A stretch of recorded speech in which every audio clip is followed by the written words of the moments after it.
오늘 어린이부 함께 볼 말씀은 누가복음 24장 46절부터 48절이에요. 세 구절을 읽을 거야. 부활절이니까 세 절을 같이 읽도록 하겠습니다. 목사님과 함께 따라서 읽어보도록 하겠습니다.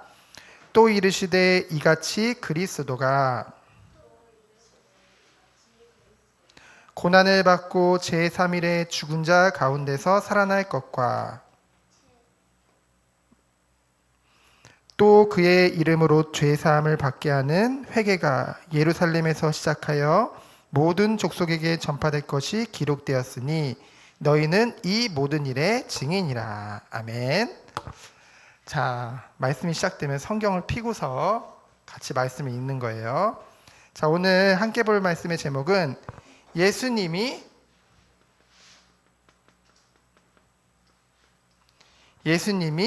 부활하셨어요예요.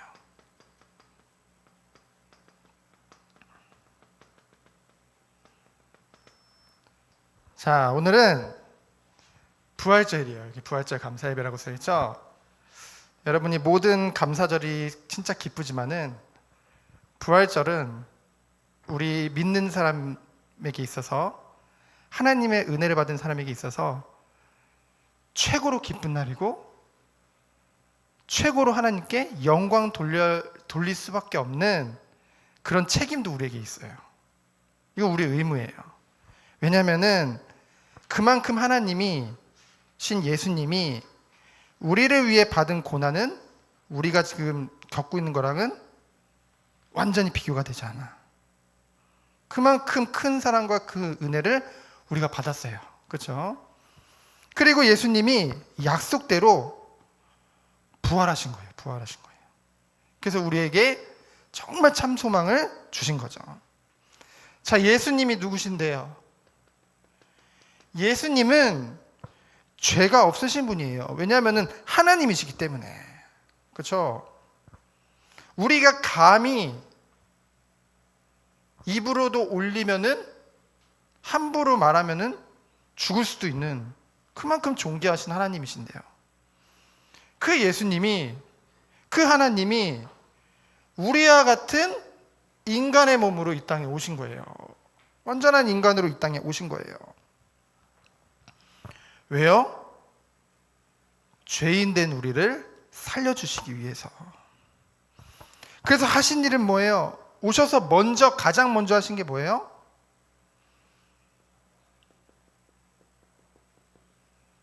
마귀의 시험을 당하셨어요. 그 말인즉슨 하나님이신 예수님도 마귀가 시험을 줬다는 것을, 유혹했다는 것은 여러분은 말할 필요도 없겠죠. 그렇죠? 그래서 예수님은 늦게 와서 기도하라고 했잖아요. 근데 예수님이 이 마귀의 유혹을, 마귀의 시험을 무엇으로 이기셨어요? 사실 이길 필요도 없죠. 이 마귀는 예수님이 보실 때는 피조물일 뿐인데요. 그렇죠? 하나님의 주권 안에 있는데요. 근데 예수님은 어떻게 했어요? 우리에게 보여주셨어. 뭐로 이기셨냐? 말씀으로 그 마귀의 유혹을 이기셨어요. 그렇죠? 그래서 우리에게 말씀이 너무나도 중요한 거예요.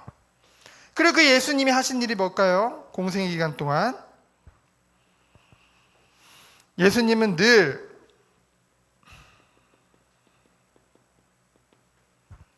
병든 자를 찾아가셨어요. 그리고 예수님은 늘 약한 자들과 함께 하셨어요. 예수님은 늘 죄인과 함께 했어요. 그리고 슬픈 자, 굶주려서 배고픈 자, 그 모든 자들을 하나님은 찾아가셨어요. 그리고 하신 일이 뭐예요? 병든 자는 고쳐주시고, 눈먼 자는 눈을 뜨게 해주시고, 죽은 자는 살리시고, 약한 자가 있으면 힘 주시고요, 슬픈 자가 있으면 위로하시고요, 배고픈 사람이 있으면 먹여주시고요. 너무나 그들이 목자 없는 양같이 유리방황하는 걸 보고 너무나도 안타까운 마음을 가지고 예수님은 잠시 머리 둘 곳 없이 바삐 움직이시면서 그 모든 사람을 위해서 헌신하고 섬겨주셨다는 거죠. 그것이 예수님이 하신 일이에요. 그리고 가르쳐 주셨다. 가장 중요해요. 가르쳐 주셨어요. 무엇을요? 하나님 나라를, 하나님의 말씀을, 천국 복음을 말씀해 주신 거예요. 가르쳐 주셨어요. 그리고 이 일을 예수님을 이어서 할 제자들도 부르셨죠. 예수님이 하신 일을 여러분 보니까 어때요? 나쁜 짓 한 거 있어요, 예수님이? 자, 예수님이 죄악된 일 한 거 있어요? 단 하나도 없어요. 근데 성경에 보니까 사람들이 예수님을 향해서 이를 갈아요. 욕을 해요. 그리고 그 예수님을, 아무 죄 없으신 예수님을 십자가에 못 박으라고 해요.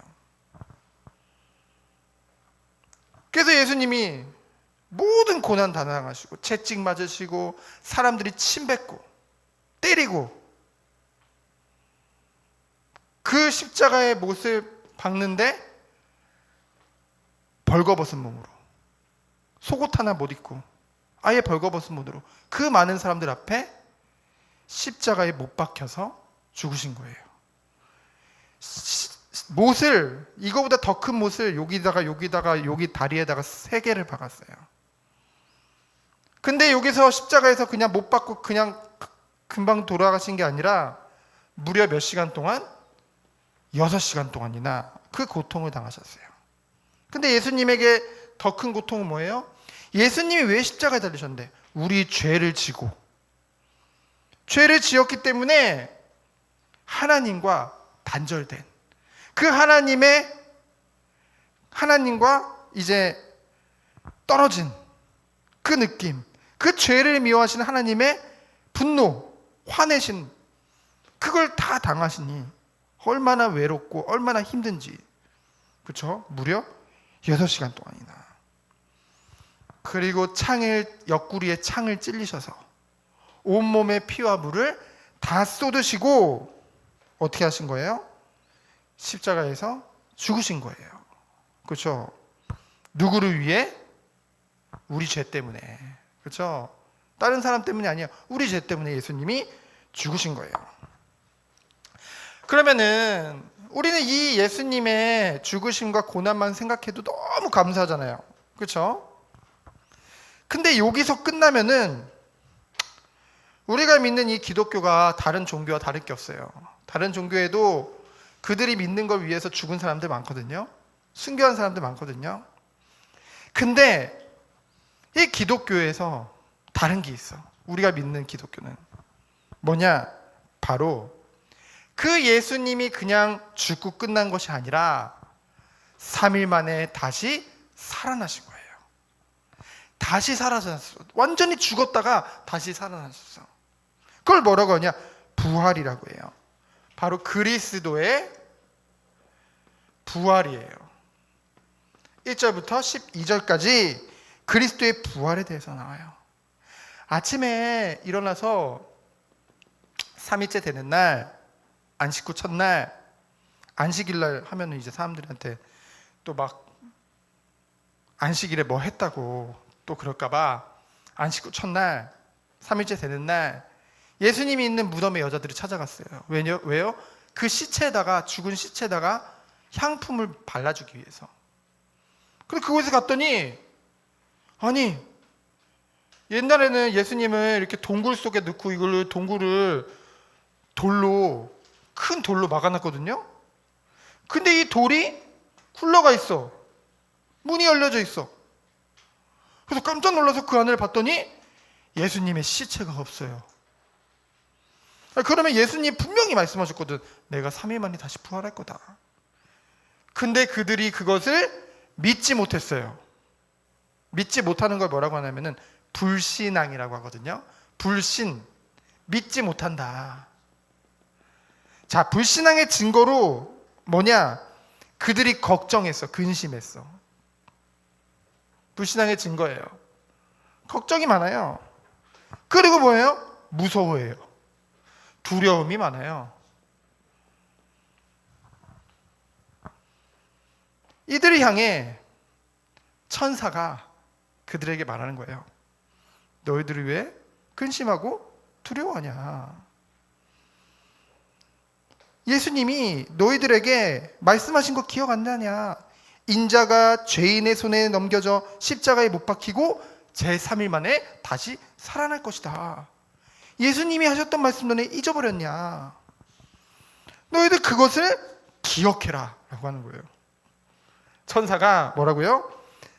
그 하나님이신 예수님이 하신 말씀을 기억해라. 그 순간 그들이 깨닫게 됐어요. 그렇지, 예수님이 그렇게 말씀하셨지.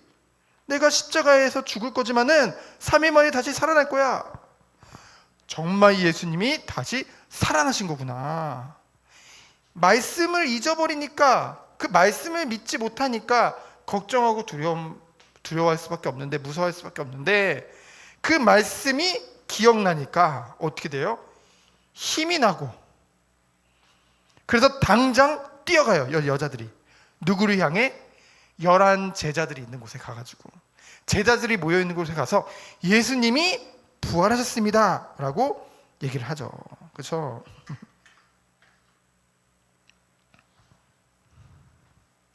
근데 중요한 건 뭐예요? 모두 알렸어요. 예수님이 부활하신 것을 전달했어요. 근데 그 3년 동안이나 예수님과 함께 했던 그 제자들이 그 얘기를 듣고도 또 어때요? 믿지 못해요. 그나마 베드로와 사도 요한은 뛰어가죠. 그 예수님 무덤에 가서 딱 보니까, 베드로가 보니까 진짜 예수님이 안 계시네? 시체가 없어졌네? 이상하다 이러고 그냥 돌아오는 거예요. 예수님 다시 살아나셨네 기뻐하는 게 아니라 이상하다 왜 없지? 이러고 그냥 돌아오는 거예요.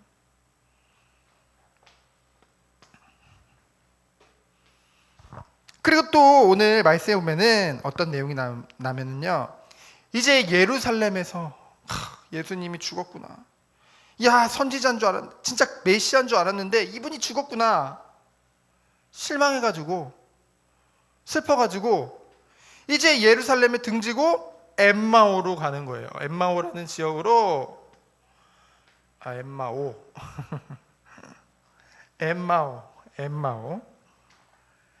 엠마오로 가는 그 길에서 예수님이 나타나셨어요. 13절로 35절에 보니까 이 두 제자들이요, 예수님을 사랑했거든요. 예수님이 진짜 메시아라고 믿었거든요. 근데 죽은 거예요. 아니, 예수님 분명히 말씀하셨는데, 내가 죽고 다시 살아나실 거 말씀하셨는데, 다시 살아나실 것은 믿지 못해. 인간적으로 믿지 못해. 그러니 죽었어. 그러니까 야, 메시아 아닌가 보다. 이러니까 이들이 어땠냐? 마음에 너무나도 슬픔이 가득했다고 했죠. 그렇죠? 슬픈 빛이, 얼굴에 슬픈 빛이 가득했다고 했어요. 두 제자가 슬퍼요. 그 이유가 뭐예요? 결국은 예수님의 부활을 믿지 못하기 때문에. 근데 그러한 자들을 예수님은 책망하지 않으세요. 책망이란 말은 뭐냐면은, 니네가 왜 나 못 믿어? 이렇게 말씀하시지 않았대요. 부활하신 예수님이 두 제자에게 나타나셨어요. 근데 두 제자가 예수님을 못 알아봐요. 예수님이 부활의 몸은 그 전과는 다르기 때문에. 그런데 그 예수님이 그들에게 말씀해 주시는 거예요. 어떤 말씀을 주셔요? 구약에 예언된 그 말씀이 어떻게 성취되었는지를 말씀해 주시는 거예요. 근데요, 그들이 그래도 예수님 못 알아봐요. 근데 이거 딱 들으니까 성경에 보니까 뭐라고 되어 있냐면은, 그 말씀을 듣는데 예수님이 말씀을, 이들이 처음에 예수님이 그리스도인지 모르고 그분이 그 성경을 풀어서 우리에게 말씀해 주시는데 우리의 가슴이 뜨거워졌다. 믿음이 생겼다. 그걸 얘기하는 거예요. 그러니 선생님 가지 말고 우리랑 이 여관에서 잠깐 더 머물면서 말씀 좀 더 주세요. 예수님이 붙잡았어요. 메시아라고 붙잡은 게 아니라 그냥 말씀을 잘 전해주니까 다시 선생님으로 모시려고. 근데 예수님과 음식을 먹다가 깨닫게 된 거야. 이분이 진짜 죽었다가 다시 살아나신 예수님이구나. 그 순간 예수님이 없어지세요. 같이 밥 먹다가 갑자기 없어져. 부활의 몸을 입으신 예수님은 시간과 공간을 마음껏 초월해서 다니시는 거예요. 그래서 그들이 너무 기뻐. 확신이 생겼어. 그래가지고 어떻게 해요? 이제 11 제자를 찾아가는 거예요. 그 여자들과 똑같이 그 예수님의 부활을 전하러 간 거예요. 그래서 이제는 11 제자 앞에 예수님이 나타나셨어. 자, 이 2 제자가 가서 11 제자에게 예수님이 진짜 다시 살아나셨어요. 이 말을 할 때라고 하죠. 36절에 보니까 이 말을 할 때 예수님이 나타나셨어요. 이 11 제자 앞에 예수님이 나타나셨어. 그때 11 제자가 뭐라고 그래요? 유령이다. 예수님 보고 유령이다. 분명히 죽었는데 다시 났었어. 귀신 아니야. 이러면서 무서워가지고 막 벌벌 떨었어. 목사님만 재밌어요? 그리고 예수님을 의심하는 거예요. 진짜 예수님 맞아? 생긴 거 비슷한 것 같은데 뭔가 좀 다른데? 이거 사람이 죽었다가 다시 살아난다는 게 이거는 결코 그럴 수 없는 건데? 그러한 자들에게 예수님께서는 탓하지 않으시고, 여러분 의심받으면 여러분 화내잖아. 내가 안 그랬어 이러잖아. 근데 예수님은 그런 부분에 있어서 화내거나 그 사람을 탓하지 않으시고 사랑으로 제자들에게 보여주세요. 내 손과 발을 봐라. 이 말은 뭐예요? 손과 발에 못이 박혔잖아. 그 자국을 한번 봐라. 그리고 여기를 만져봐라. 내 몸을 만져봐라. 내가 귀신이면은 몸이 없을 텐데 나는 지금 뼈와 살이 있지 않느냐 확인시켜 주신 거예요. 그리고 음식이 있냐? 생선이 있습니다. 생선 가져와 봐. 예수님이 그 앞에서 드시는 거예요. 근데 중요한 건 이래도 사람들이 의심하다가 예수님께서 그들에게 그들의 마음을 열어 성경을 말씀을 깨닫게 해주시는 거예요. 그들이 예수님을 통해 하나님의 말씀을 깨닫는 순간 믿음이 생기는 거예요. 그렇죠? 믿음이 생겼어. 확신이 생겼어. 우와, 정말 예수님이 부활하셨구나. 여러분, 보고 믿는 게 아니에요. 말씀을 통해서 은혜로 믿게 되는 거예요. 그렇죠? 예수님의 부활을. 그러면서 예수님이 그 제자들에게 말씀하시는 거예요. 나는 부활했다, 약속대로. 그리고 이제 보좌 우편, 하나님 보좌 우편에 앉을 것이다. 다시 하늘 위로 올라갈 거다. 그런데 너희들은 몇 날이 못돼요? 성령을 받게 될 것이다. 그렇죠? 그러니 성령을 기다리라. 성령을 기다리라. 그러면서 예수님이 하늘 위로 올라가시는 거예요. 그게 승천이에요. 하늘 위로 올라가시면서 두 손을 벌려서 그 제자들과 거기에 모인 사람들을 축복해 주세요. 그때 사람들이 어떻게 해요? 오직 하나님 앞에 경배하고. 이건 무슨 뜻이냐면은 원어로 보면 예배의 뜻이에요. 하나님은 예수님을 하나님 앞에 예배하고 큰 기쁨으로 다시 예루살렘으로 돌아가세요. 뭐 했대요? 늘 성전에서 하나님을 찬송하니라. 그렇죠? 늘이란 말은 뭐야? 항상, 언제나, 그렇죠? 계속 늘 성전에서 하나님을 찬송하였더라. 바로 이 약속을 붙잡고 뭐예요? 예배의 축복을 누리며, 교회 안에서 예배의 축복을 누리며 이 때를 기다렸던 거예요. 그렇죠? 그래서 결국은 이 누가복음이 어디로 연결되어져요? 누가가 또 뭐를 썼냐면은 사도행전을 썼거든요. 그래서 사도행전에 보면은 약속하신 성령이 임하게 되어지고, 이제 성령 충만을 받은 제자들을 통해서 교회가 세워지고, 그렇죠? 전 세계에 이 복음이 전달되는 그런 일이 벌어지게 되어져요. 그렇죠? 그 은혜와 그 사랑 안에 누가 있다고요? 여러분이 있다고요. 그래서 한 주간도 이 말씀 붙잡고 부활하신 주님을 찬양하며 승리하는 여러분 되어지기를 예수 그리스도 이름으로 축원드립니다. 시간 기도합니다. 하나님 감사합니다. 부활의 주님을 찬양하고 온 마음 다해 주님께 영광 돌리는 한 주 되도록 주께서 축복하여 주옵소서. 살아계신 예수 그리스도 이름으로 기도합니다. 아멘.